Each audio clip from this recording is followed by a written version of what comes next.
En Tunisie, le gouverneur de l'Ariana, Khaled Nouri, a été désigné le 25 mai 2024 par le président Kais Saied pour diriger le ministère de l'Intérieur après son remaniement ministériel à la même date. Kamel Feki, ministre de l'Intérieur, et Malek Zaï, ministre des Affaires sociales, tous deux proches du président tunisien, ont été limogés sans explication. Khaled Nouri dirige désormais le ministère de l'Intérieur, tandis que Kamel Madouri prend en charge des affaires sociales. Cette annonce fait suite à une vague d'arrestations dans la société civile, faisant craindre un nouveau recul des libertés de la jeune démocratie tunisienne. À noter que Khaled Nouri occupe le poste de gouverneur de l'Ariana depuis le 6 juin 2022.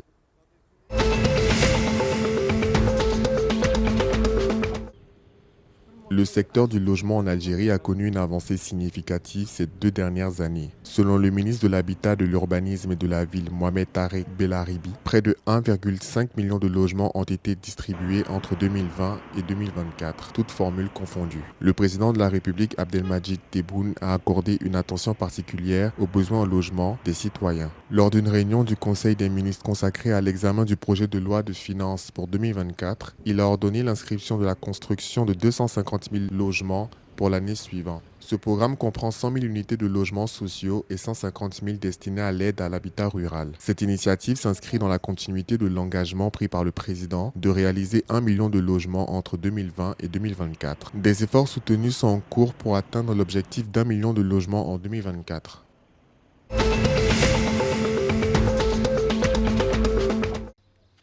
Dans le cadre des activités humanitaires de l'exercice combiné maroco-américain African Lion 2024, un hôpital médico-chirurgical de campagne HMCC a été mis en place dans la collectivité territoriale d'Aka, relevant de la province de Tata. Le médecin colonel Khalid Fatou, chef de cet hôpital médico-chirurgical de campagne, a précisé que depuis son opérationnalisation le 16 mai 2024, l'HMCC assure des services médicaux et chirurgicaux couvrant plusieurs spécialités telles que la cardiologie, l'ORL, la pédiatrie, la médecine interne, la gynécologie, la radiologie, l'ondologie et l'ophtalmologie. Jusqu'au 25 mai 2024, près de 28 000 services médicaux ont été dispensés au profit de 7 600 patients. Rappelons que l'African Lion est un exercice, le plus grand conduit en Afrique, qui vise à renforcer l'interopérabilité opérationnelle, technique et procédurale entre les armées participantes.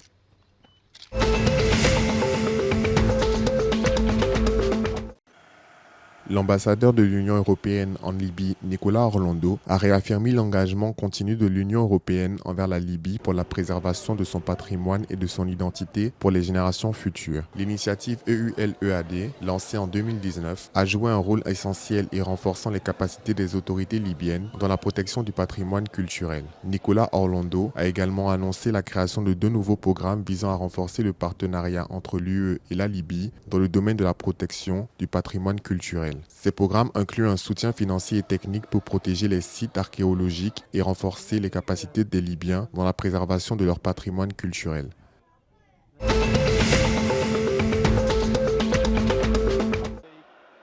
Le club égyptien Al-Ahly a décroché sa 2e Ligue des champions d'Afrique face à l'Espérance de Tunis dans la soirée du 25 mai 2024 au Caire. Le score final était de 1-0 en faveur d'Al-Ahly grâce à un but malheureux contre son camp de Roger Aoulou à la 4e minute de jeu. Cette victoire confirme la suprématie d'Al-Ahly en tant que roi des clubs de football africain. C'est également leur 4e titre lors des 5 dernières éditions de la Ligue des champions. Une performance exceptionnelle pour les champions qui restent invaincus lors de leur 20e rencontre en Ligue des champions.